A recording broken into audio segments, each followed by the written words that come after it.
Bonjour à tous, merci de nous rejoindre pour cette discussion autour de Laval Virtual 2026. Comme vous le savez, chez RA Pro, on participe à Laval Virtual et en général, on met un petit mois pour récupérer des idées, des sentiments, des sensations des personnes qui étaient sur place et vous proposer un compte-rendu aussi exhaustif que possible. Mais bon, on peut rater des choses. Mais une grande partie des discussions avec les professionnels et les visiteurs sur place ne sont pas retranscrites. Et c'est pourquoi c'est important d'avoir une discussion informelle aujourd'hui avec des gens qui étaient sur place pour connaître un petit peu leurs ressentis complètement subjectifs. On est d'accord, hein, Philippe et Karen, mais Oui. c'est important. Donc, s'il vous plaît, je vous remercie d'être avec nous pour discuter sur Laval Virtual 2026. Est-ce que vous pouvez juste commencer par nous dire qui vous êtes? Peut-être Karen pour commencer? Oui, donc moi je suis Karen Crèvecoeur, je suis CTO chez Harry. Chez Harry, on fait de la réalité augmentée, principalement sur téléphone et tablette. Et donc Laval Virtuel, ça nous intéresse effectivement de bien comprendre comment évolue le marché, comment se dirige le marché aujourd'hui, qui sont les clients, qui sont les nouveaux fournisseurs et qu'est-ce qui apparaît vraiment, qu'est-ce qui émerge. Et donc c'est à ce titre que j'ai participé cette année sur le Laval. Philippe? Et Philippe Carrez, donc moi je suis le cofondateur d'Exploration 360, une entreprise qui est née en 2021, mais qui est formée par une équipe qui travaille dans la réalité virtuelle et la réalité augmentée depuis maintenant 25 ans quasiment, on va dire. Mon associé Roland faisait du serious game, lui, dans le milieu de la formation automobile au GNFA à Rennes, et puis au GNFA de Flaufragan, pardon, à côté de Saint-Brieuc. Et puis moi, j'ai toujours travaillé depuis des années, depuis on va dire 1987, où je suis tombé dans le deuxième monde de Canal+, un des premiers métavers ou un embryon de métavers. Je suis tombé dans les outils immersifs à cette époque-là, j'en suis jamais vraiment sorti, avec aussi des développements autour de la réalité augmentée vers 2009-2010. Chose qu'on avait abandonnée parce qu'à l'époque, il y avait pas, c'était vraiment une niche et puis c'était compliqué de faire des choses qualitatives en fait. Et puis aujourd'hui, on travaille sur le développement d'une plateforme qui permet aux gens de scénariser eux-mêmes leur contenu. Alors souvent, c'est nous qui le faisons pour eux parce qu'ils n'ont pas le temps ou pas forcément les compétences en interne ou l'envie, tout simplement. Et voilà, donc on a été lauréat, on était grand prix du jury à Laval Virtual en 2009 sur un projet qui s'appelait Digital Océan, où j'étais consultant moi pour la partie métavers et immersion justement. Et puis on est revenu exposer à Laval depuis 3 ans maintenant, en fait, après un grand trou pendant lequel moi j'étais plutôt visiteur, mais voilà. Eh ben, c'est parfait. Ça me permet de vous poser une première question très simple. Quel est votre sentiment général? On rentrera après un peu dans le détail des visiteurs, de la maturité des technos, du hardware, parce qu'il faut en parler, de l'IA aussi. Mais pour l'instant, votre sentiment général sur le salon? Tiens, Philippe, comme tu avais la parole, je te laisse continuer. Ouais, alors je dirais que moi, c'est un peu le même que j'ai. Alors, il y a plusieurs choses. Je dirais qu'il y a toujours le même sentiment où on sent qu'on passe pour pas mal de choses de l'expérimentation au projet. Sur pas mal de stands. Alors, je ne vais pas les passer ici. Il y a suffisamment de contenu sur Internet pour retourner voir les stands ou les démonstrations. Aussi, un petit sentiment en arrière-fond assez ambivalent, je vais dire, entre ça va pas très bien économiquement, mais on va dire globalement, pas forcément dans le milieu de la VR, et la VR est en train de devenir un marché mature, en fait. C'était un petit peu ça que j'entendais, que je ressentais, avec quelques gros acteurs qui étaient un peu en difficulté. J'espère qu'ils vont passer le cap, en fait.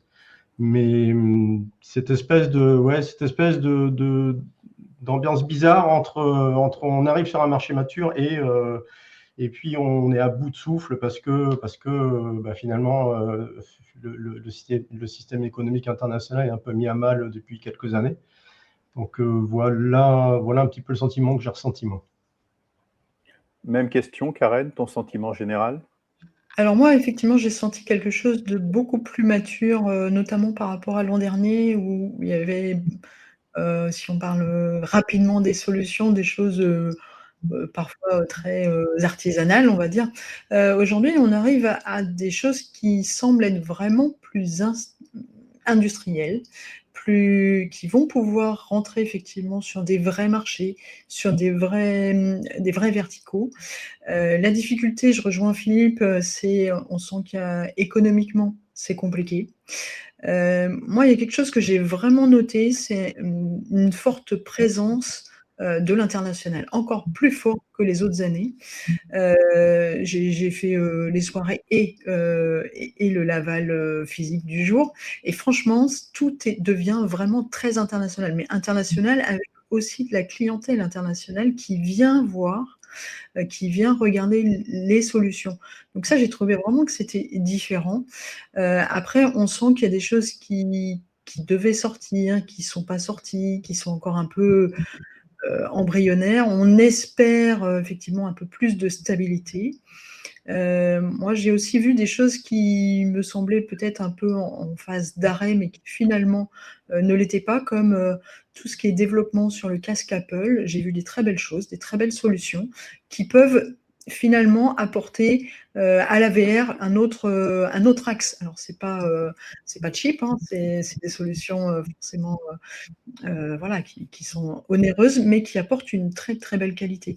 Donc voilà, franchement, un peu ambivalent, mais vraiment plus rassuré sur la maturité de ce qu'on peut proposer, de ce qu'on peut trouver, beaucoup moins artisanal en tout cas que l'année dernière. Je trouve que là, on atteint vraiment quelque chose de qualitatif.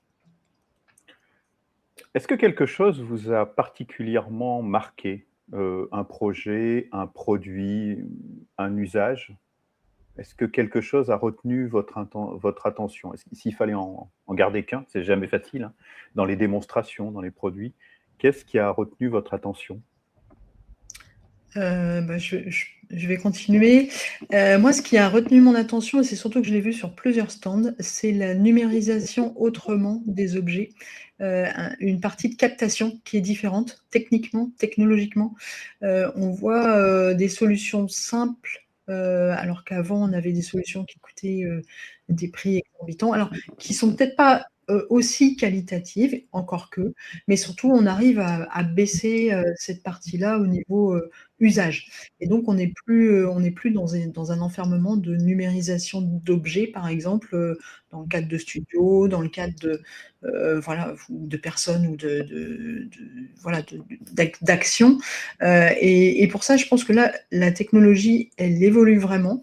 Notamment, on voit des petites solutions de Gaussian splatting, des petites solutions qui sont faites à la fois avec, j'ai même vu une solution où il y avait 96 téléphones pour mettre voilà, un objet, une scène en virtuel. Donc je trouve que là, vraiment, on passe un gap parce que économiquement, on sent que c'est difficile, mais si on a des solutions qui sont finalement plus accessibles pour nos clients et pour partager avec nos clients, bah, c'est beaucoup plus simple de démocratiser nos solutions à nous.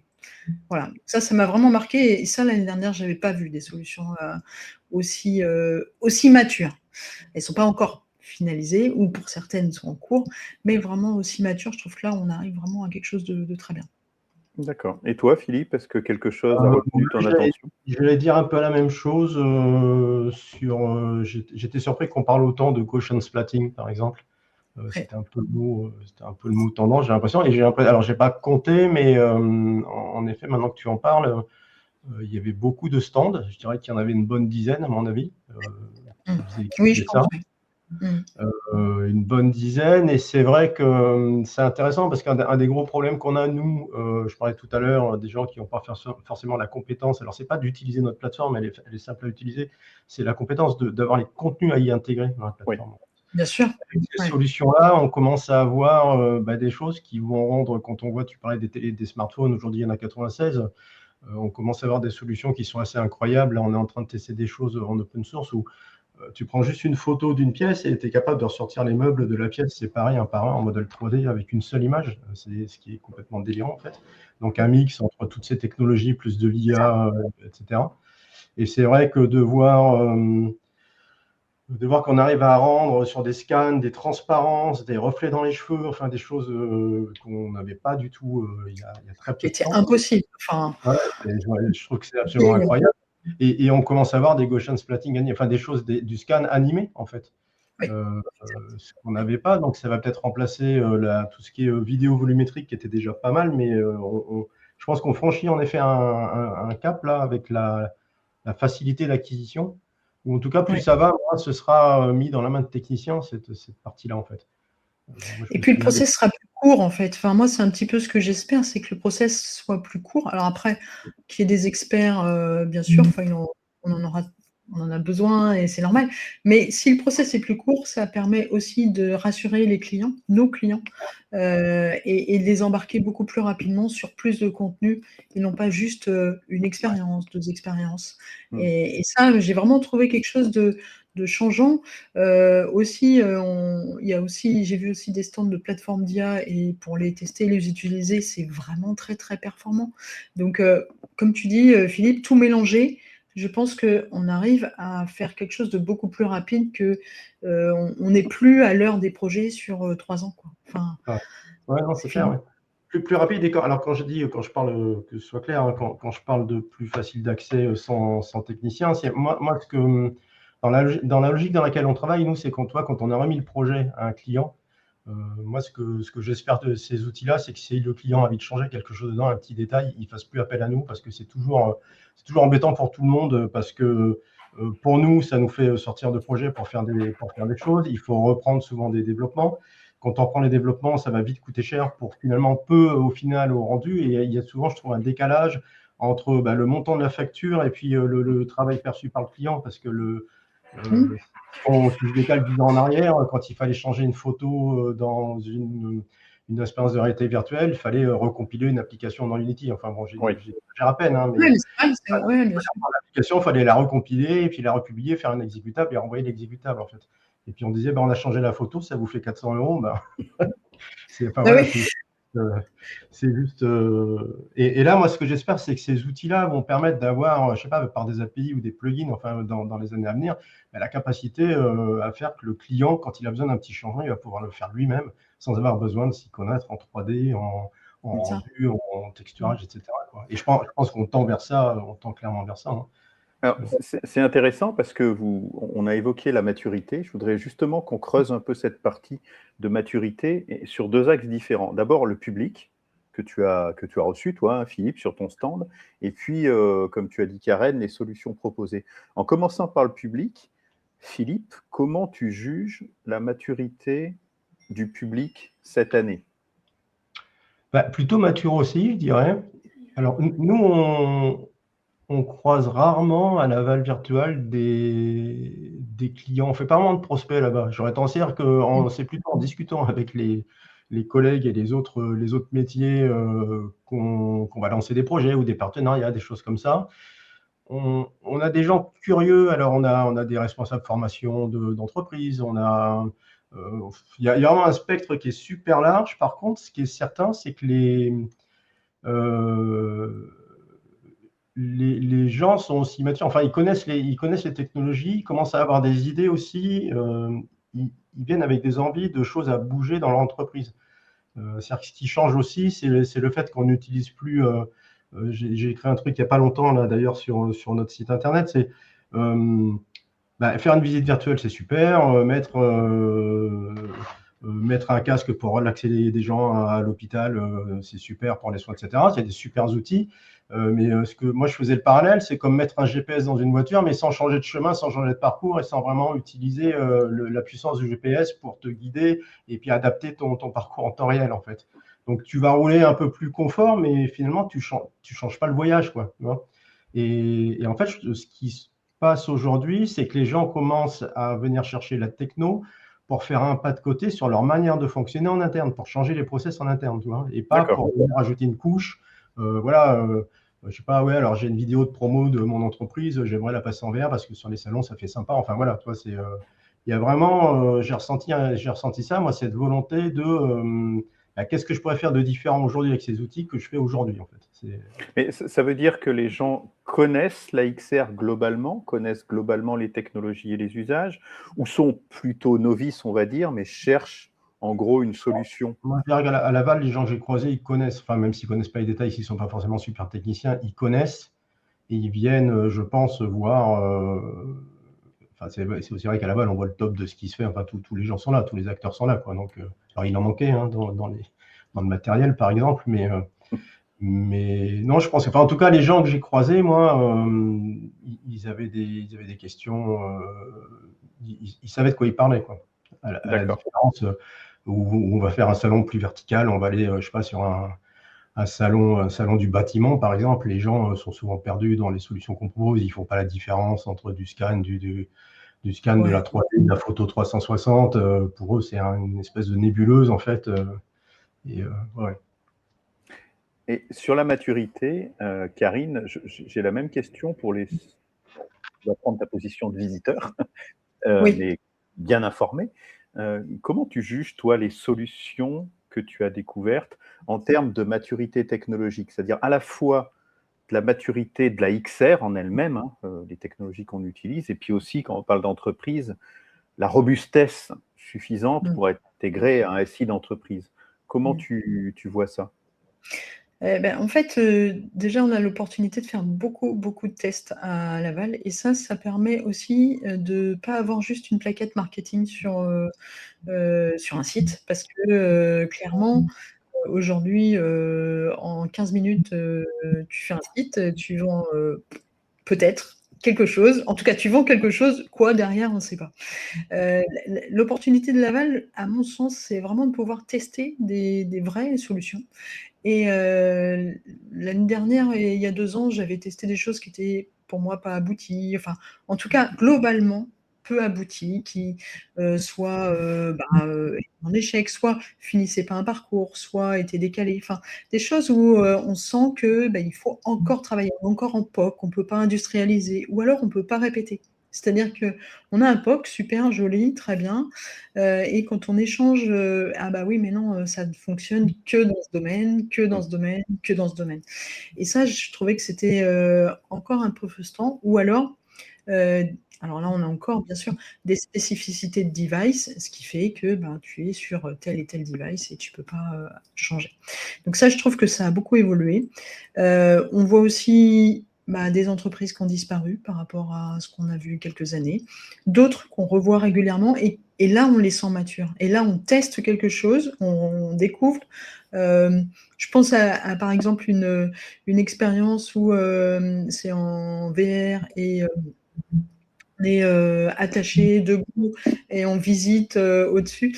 Donc là, on sent que ça y est, ça, c'est une solution qui peut être commercialisée. Elle l'est d'ailleurs commercialisée. Et elle pourrait être reproduite dans d'autres lieux, par exemple. Donc là, on voit que c'est vraiment plus pérenne. Alors après, il y a encore des solutions très jeunes, pas matures, mais qui vont aller très, très vite et beaucoup plus vite, à mon avis, que les dernières années. Parce que justement, on a des moyens techniques aujourd'hui qui sont incroyables. Donc ça, c'est une vraie chance. Donc, voilà un peu comment moi je juge. Alors, j'ai une petite question, peut-être un petit peu intermédiaire, c'est justement sur ce public et sur cette maturité des technos, la rencontre un peu entre les deux. Tu l'as dit, Philippe, le public de Laval Virtual, en général, je ne vais pas dire qu'il est spécialiste, mais il connaît un peu la XR, en tout cas, il sait pourquoi il vient. Est-ce que est-ce que vous avez vu des publics un peu plus novices, on va dire, qui pourraient s'intéresser aussi à ce qui ferait de la XR dans les prochaines années? Parce que c'est très bien d'avoir un public qui connaît, hein, mais un Oui, public mais qui connaît, c'est pas un nouveau client normalement, hein. un nouveau client, ouais. Est-ce qu'il y a alors, comment dire, pas un renouveau de public, mais un renouveau de curiosité pour des secteurs qui sont peut-être moins consommateurs aujourd'hui de la XR, comme la formation, le contrôle qualité, etc. Ouais, alors moi j'ai rencontré une délégation assez incroyable, les Portugais, qui venaient en fait de Porto et qui étaient alors adjoints au maire ou quelque chose comme ça, plus d'autres conseillers. Ils étaient 3 ou 4 et connaissaient très très peu la XR, la VR, tout ça. C'était même en fait voilà, quelle est la différence? Enfin voilà, on était plutôt sur des notions un petit peu généralistes et qui venaient en fait pour chercher des solutions pour innover dans leur ville. Et donc, ça, moi, ça m'a semblé être un marché assez nouveau parce que les villes, en tout cas, voilà, il n'y a pas forcément de choses très, très courantes. Et eux ont fait le déplacement et leur job, c'était de trouver des idées novatrices avec casque, sans casque, pour dynamiser leur ville. Et là, je me suis dit, ah, ça c'est sympa parce que c'est un vrai axe nouveau. Et surtout, c'est pas un client conquis en fait. Enfin, ce sont pas des gens qui reviennent, ce sont des gens qui viennent chercher autre chose. Donc là, j'ai trouvé que c'était vraiment intéressant. Donc j'espère qu'il y en a d'autres. Là, c'est celui qui m'a le plus marqué parce que je me suis dit, ah ouais, c'est quand même super de faire un voyage comme ça pour aller découvrir. Philippe, peut-être toi. Ouais, alors moi, j'en ai pas vu à Laval qui m'ont étonné par leurs questions. Toi, ce type de projet-là, c'est vrai que c'est super intéressant, mais j'en ai pas vu dans les gens qui sont passés nous voir. Alors après, nous, on se présentait d'une manière un peu particulière. Tu sais, on présente notre plateforme, on a notre bande de réalité virtuelle, on est quand même sur ce qu'on montre à Laval, c'est des choses plus classiques. Par contre, la tendance des clients qu'on a tout au long de l'année dans les usages de la VR, elle est clairement sur des nouvelles choses à montrer, en fait. On bosse avec notre Technopole, alors que ça fait des années qu'on est sur le territoire de Saint-Brieuc, mais depuis cette année, on travaille avec notre Technopole, Inos Technopole. En fait, ils utilisent notre plateforme maintenant pour montrer leur savoir-faire en recherche et développement et en nutrition animale, en fait, parce qu'on est en Bretagne, hein, il y a une grosse branche agroalimentaire. Et en fait, ils ont des process assez compliqués qui vendent en plus. Hein, ils vendent des process de R&D pour des boîtes qui ont besoin de faire de la R&D et qui n'ont pas de labo, donc en fait, ça leur permet de présenter les choses en plus au compte-gouttes et juste à qui ils veulent, tu vois, sur un salon, et sans avoir une grosse vidéo qui montre leur process parce qu'ils n'ont pas envie que tout le monde voit non plus. Ils vont vraiment s'aimer ça.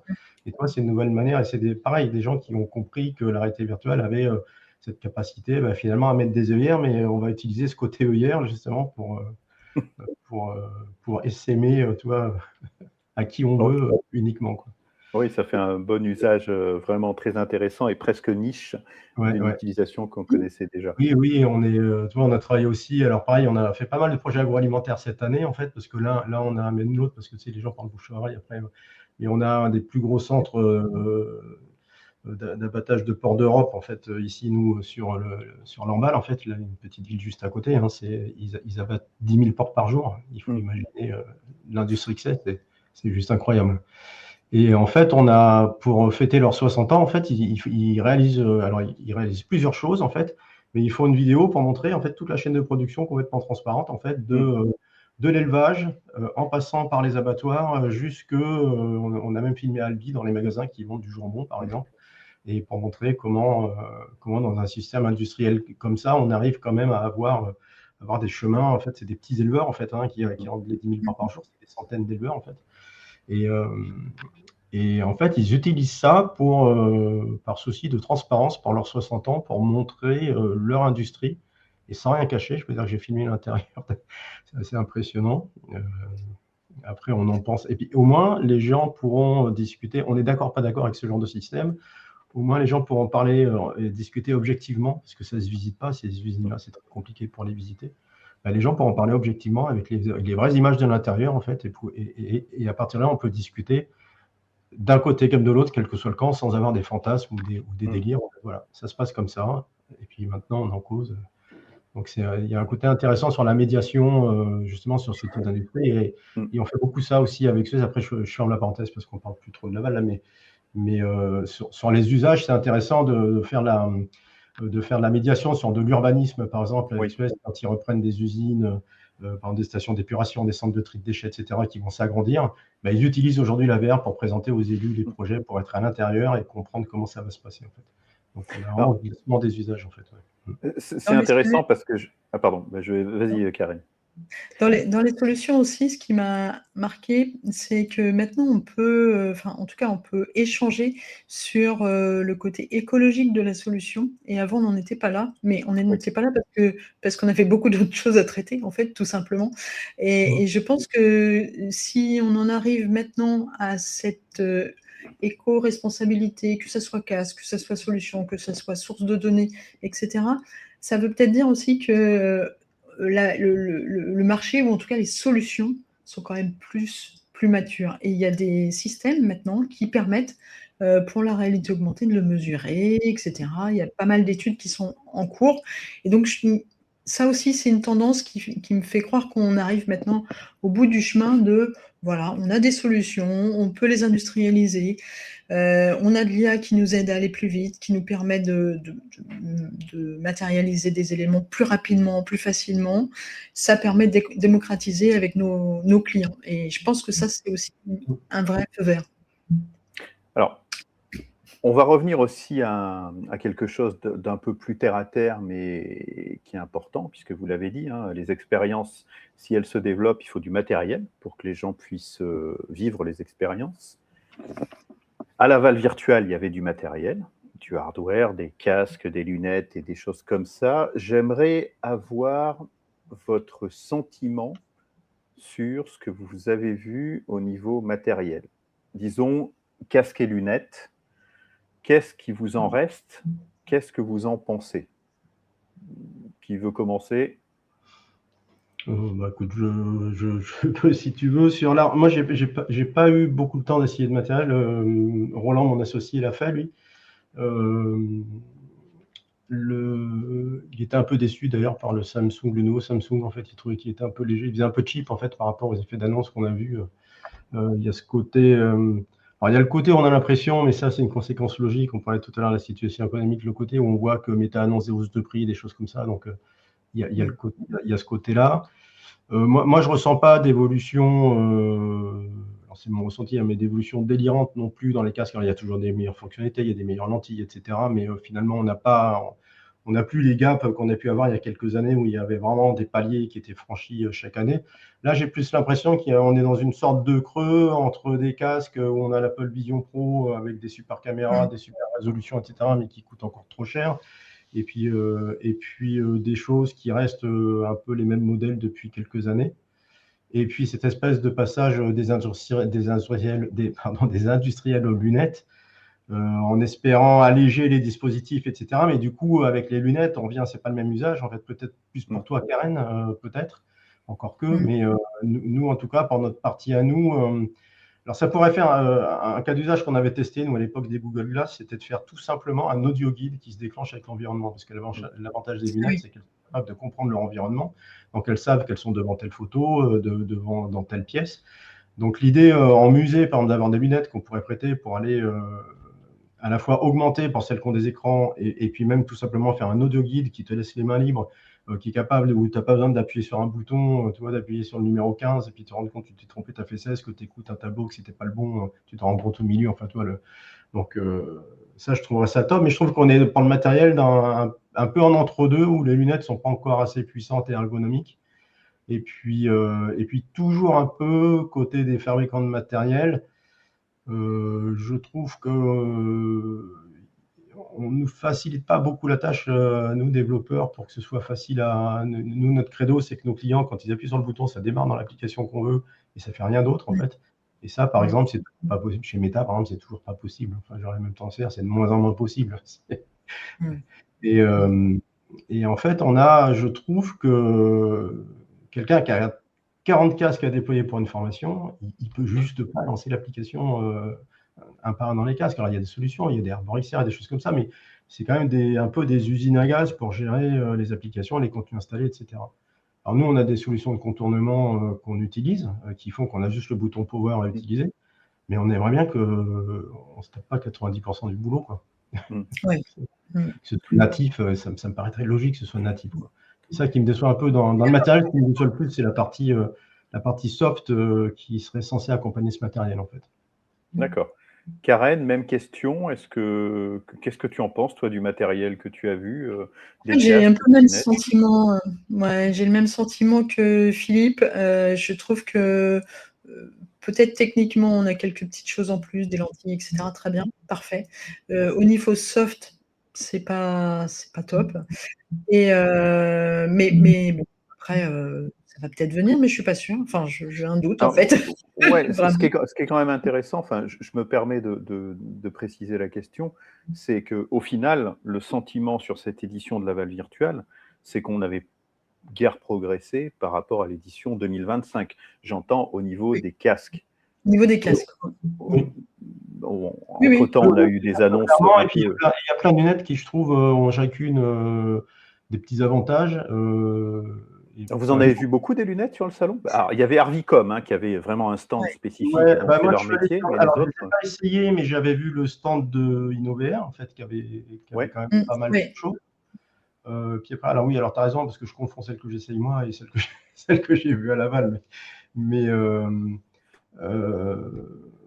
ouais, mais là, il y avait les HTC qui étaient là-bas, les lunettes de Vive, en fait. Il y avait. Alors, j'en ai pas essayé. J'en ai essayé super, moi. C'est un peu ma question, parce que c'est étonnant. Enfin, pour moi, j'aime beaucoup les lunettes, on en discute beaucoup avec Philippe, donc il n'y a pas de problème.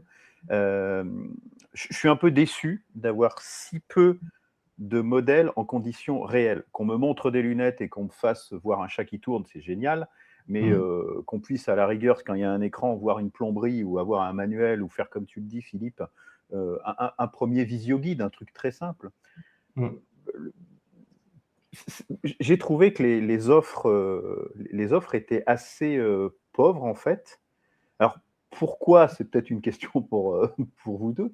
On a l'impression qu'on parle beaucoup de lunettes, et depuis quelque temps, parce que les Meta Ray-Ban 1, c'est quand même pas il y a 2 mois, donc on en parle beaucoup. Tout le monde a le sentiment qu'il y a vraiment quelque chose à faire avec ces trucs-là.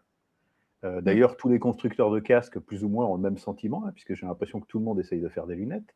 Mais sur un Laval virtuel, alors qui est peut-être un peu plus professionnel, un petit peu plus industriel, on voit finalement peu d'usage, même assez peu de promesses finalement. Comment vous voyez ça? Moi, j'étais déçue effectivement parce que sur la partie 3D, RA, tout ça, il n'y a absolument rien. Bon, alors on sait que techniquement, c'est pas encore au point. Ça oui, mais à part des lunettes IA, ça fait pas grand-chose. Et en fait, les lunettes IA, qu'est-ce qu'elles remplacent? Elles remplacent ton smartphone et tes oreillettes, quoi. Enfin, si je résume, on est un peu là. Clairement, c'est ça. Moi, celles que j'ai sur le nez, là, elles me servent de kit main libre. Ça me permet de bricoler, de conduire, de faire, voilà, puis de jamais. Tu les as toujours sur toi, tu vois, la différence d'une petite oreillette que tu vas enlever parce que c'est pas confortable. Exactement. Et comme tu dois avoir ces branches sur les oreilles toute la journée, moi, voilà, je remplace par un truc qui était tout le temps connecté, comme ça m'évite de chercher. Oui, non, mais oui. Mais on est clairement pas sur les démos. Je me rappelle, je sais pas, il y a combien de temps, Grégory, on s'était vu à Rennes, il me semble, je sais même plus quel salon c'était, je sais même plus si c'était Rennes. T'essayais ça devait être des Epson Moverio. Ah oui, on avait fait. On n'a même pas les. Ouais. Hein, on les utilisait justement pour voir sur des moteurs. C'est un vieux projet que j'avais suivi et que j'avais fait avec une boîte de Rennes pour voir des éléments caractéristiques techniques du moteur en fonctionnement sur le moteur lui-même, pour les techniciens, pour faire de la maintenance. Nous, on avait des Moverio au bureau, on n'est même pas à ce niveau-là avec les lunettes actuelles, quoi. Moi, j'essaie, alors c'est vrai, il n'y a pas d'écran, j'ai aussi les Rockit Glasses, là, j'avais participé à la campagne de crowdfunding parce qu'elles étaient abordables, puis je trouvais le projet sympa. Il y a un écran, je me suis amusé, j'ai mis un petit post LinkedIn l'autre jour, je me suis amusé à rouler avec, alors tu as ta route en surimpression dans les lunettes. Alors c'est vrai que c'est pas mal, en fait, ça c'est un usage sympa quand tu as un endroit que tu connais pas, quand tu n'as pas, moi j'ai une vieille voiture où j'ai mon téléphone accroché sur mon aérateur, c'est plus pratique de l'avoir dans les lunettes que de tourner la tête pour regarder le téléphone vertical. Là, mais au final, en termes d'usage, on voit pas grand-chose. Ouais, c'est ça, ouais. Je pense qu'elles sont nées d'un effet de mode que Meta a réussi à lancer. Et le but quand même initial de ces lunettes, c'est d'avoir sur le nez un mouchard pour les marques.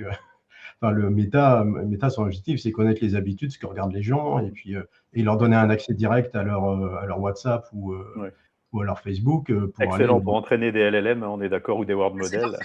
C'est top.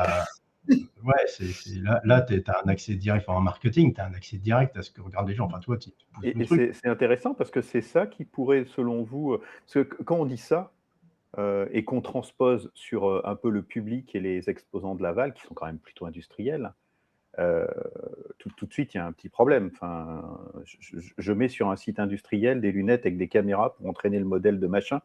Enfin, de votre avis, ça peut être aussi ça qui...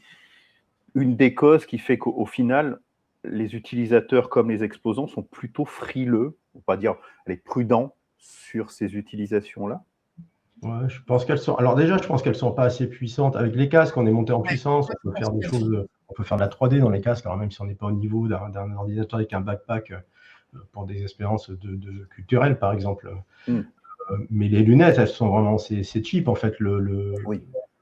Les Pour processeurs l'instant, oui. vidéo, enfin, tu fais rien avec. Hein. Moi, les miennes, j'ai l'impression d'être retourné 40 ans en arrière. C'est un écran avec du texte en vert. Et, Mmh. ouais, Ouais, c'est ça. mes écrans 60 colonnes sur le TRS 80 en 1979. C'est pour te remettre dans l'ambiance. Mais oui, Ouais. clairement, je suis d'accord. Enfin, moi, Ouais, donc je c'est pense qu'il y a un usage grand public. déjà. Clairement, je téléphone, je suis à vélo, je fais ma photo. Enfin, toi, pareil, je fais du VTT. Bah, il y a un beau paysage. Alors, tu descends de ton vélo, tu sors ton téléphone de ta sacoche, tu prends ta photo, tu mets le téléphone dans sa gauche. Ouais, Là, tu alors là, bon, bah voilà, fais, c'est vas-y, fait. fais une photo, clac, tu as la photo en passant.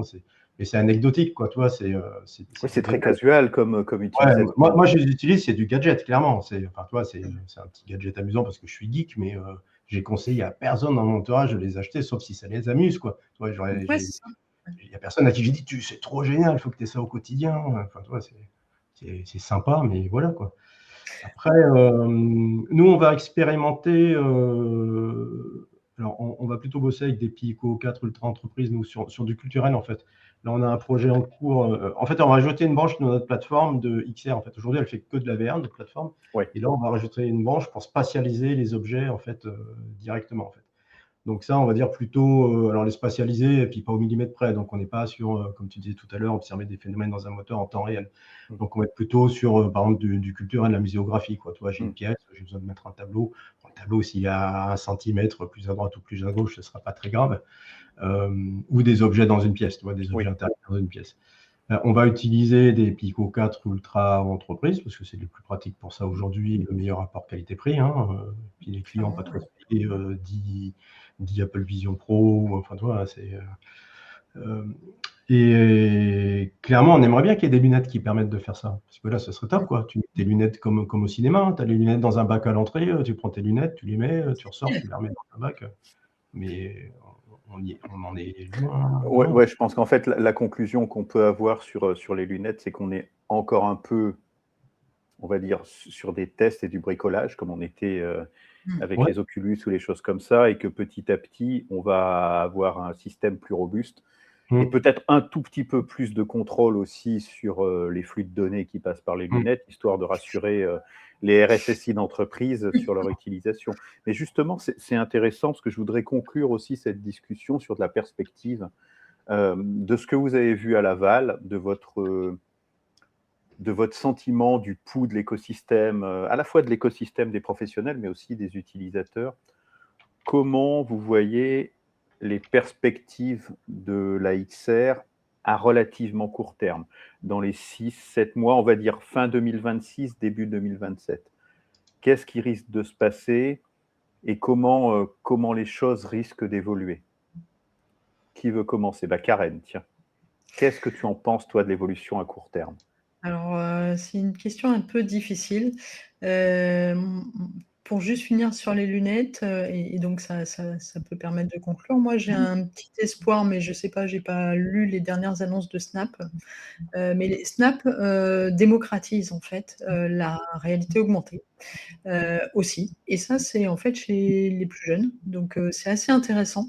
Et je me dis que le fait de démocratiser l'accès, comme tout à l'heure on parlait aussi de la préparation des objets ou autres, et on n'en a pas parlé, mais Niantic qui met Health the Wall en open source, c'est pas anodin, je ne sais pas comment il faut le prendre. En tous les cas, c'est un appui pour les créateurs. Donc si ça doit se déclencher, ça peut se déclencher.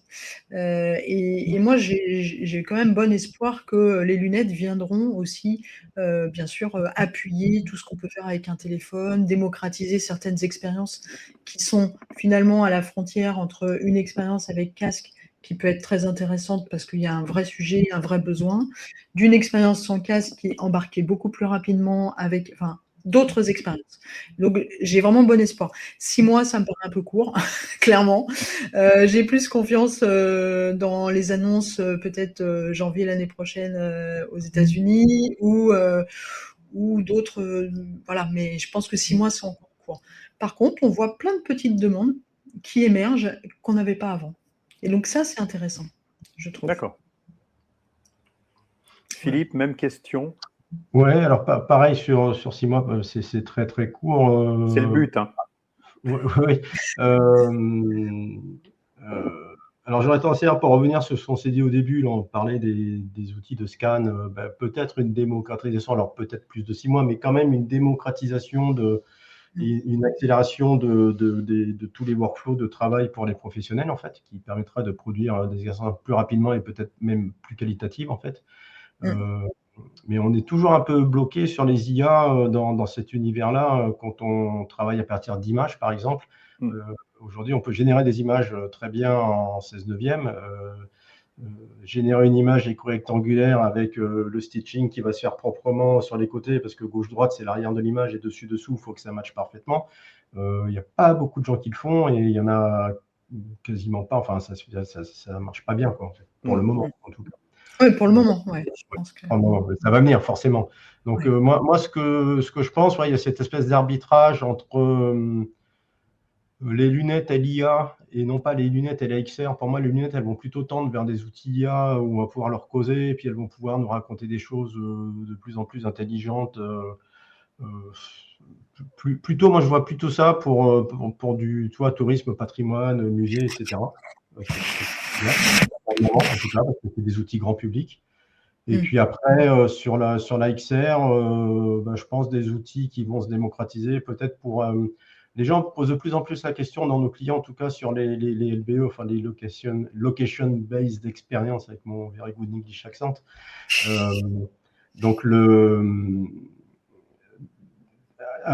c'est jamais facile de faire une expérience comme ça. Oui. C'est souvent des gros budgets. Hein, et en plus, celles qui sortent, c'est des budgets monumentaux, hein, quand on voit Kéops, Notre-Dame ou des choses comme ça.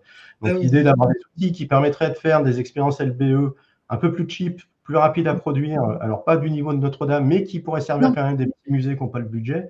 Nous, c'est l'axe qu'on prend et moi, c'est ce que je vois venir. C'est pour ça que c'est l'axe qu'on a pris. Après, peut-être qu'on se trompe.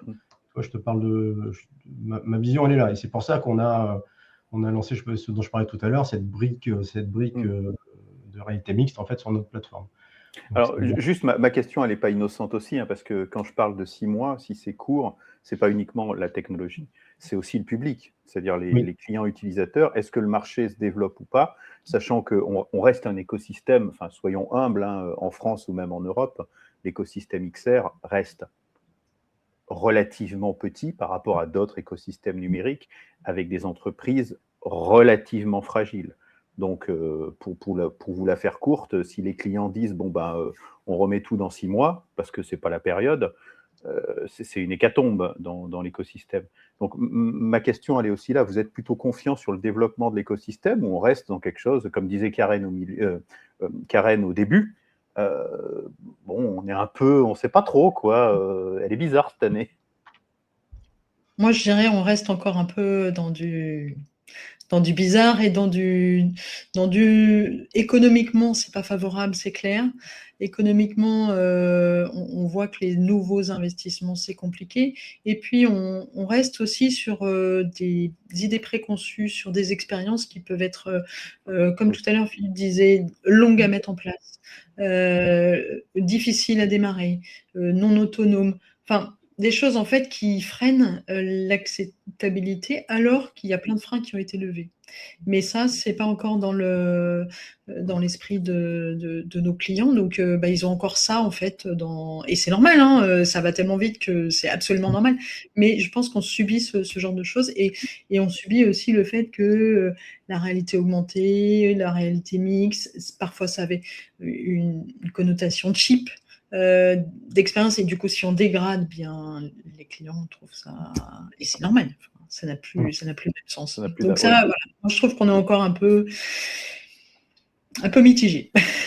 Non, tu as raison parce qu'on parlait du public de Laval qui sait ce qu'il va chercher, enfin il sait ce qu'il va trouver en tout cas à 90%. Nous, les gens qu'on croise, il y en a encore peu qui ont déjà mis un masque de réalité virtuelle sur la tête, Ouais. quoi. Bah oui. Et on a toujours l'inertie de ce problème qu'on a eu il y a 10 ans au démarrage, où des gens qui te faisaient faire du roller coaster sur un stand pour vendre de la compta, quoi. Enfin, tu vois, je caricature à peine le trait. Ouais, mais C'est génial, vous avez... Oui, et donc, vous vendez ça sert à quoi? Enfin, voilà, il y a ce côté-là, plus méta, quand on a remis une couche avec son méta, son métavers, ses casques, quand encore plus perdu les gens, qui ont trouvé ça futile, dérisoire, parce que ça a été amené n'importe comment. Enfin, voilà, donc il y a ce côté-là. Il y a ce côté aussi où ça a été très mal marketé, alors que ce sont des outils d'une puissance incroyable. Et encore une fois, on en a vu la pire partie, le grand public n'en a vu que la pire partie, la partie la plus C'est ça. pauvre intellectuellement, quoi. C'est ça qui est terrible. C'est tellement dommage. Ouais, En tout cas, voilà, ouais. en tout cas, on peut dire que même si c'est, comme vous dites, une année pivot, on a plutôt de bonnes ondes qui arrivent, en tout cas, sur le développement de ces lunettes, dont on imagine qu'ils pourraient prendre des places assez intéressantes dans les marchés professionnels. Et puis, on va attendre un petit peu aussi de voir les annonces des différents constructeurs, pour voir à quelle sauce on va être mangé, comment ces choses-là vont fonctionner, comment l'IA va s'intégrer et à quel coût dans les applications. Ça nous laisse quand même quelques bons mois de découverte pour 2026. En tout cas, je vous remercie beaucoup pour le temps que vous nous avez accordé. Rendez-vous donc sur Laval Virtual 2027 pour voir si les choses changent ou pas. Merci beaucoup. Merci Grégory. À bientôt. À bientôt.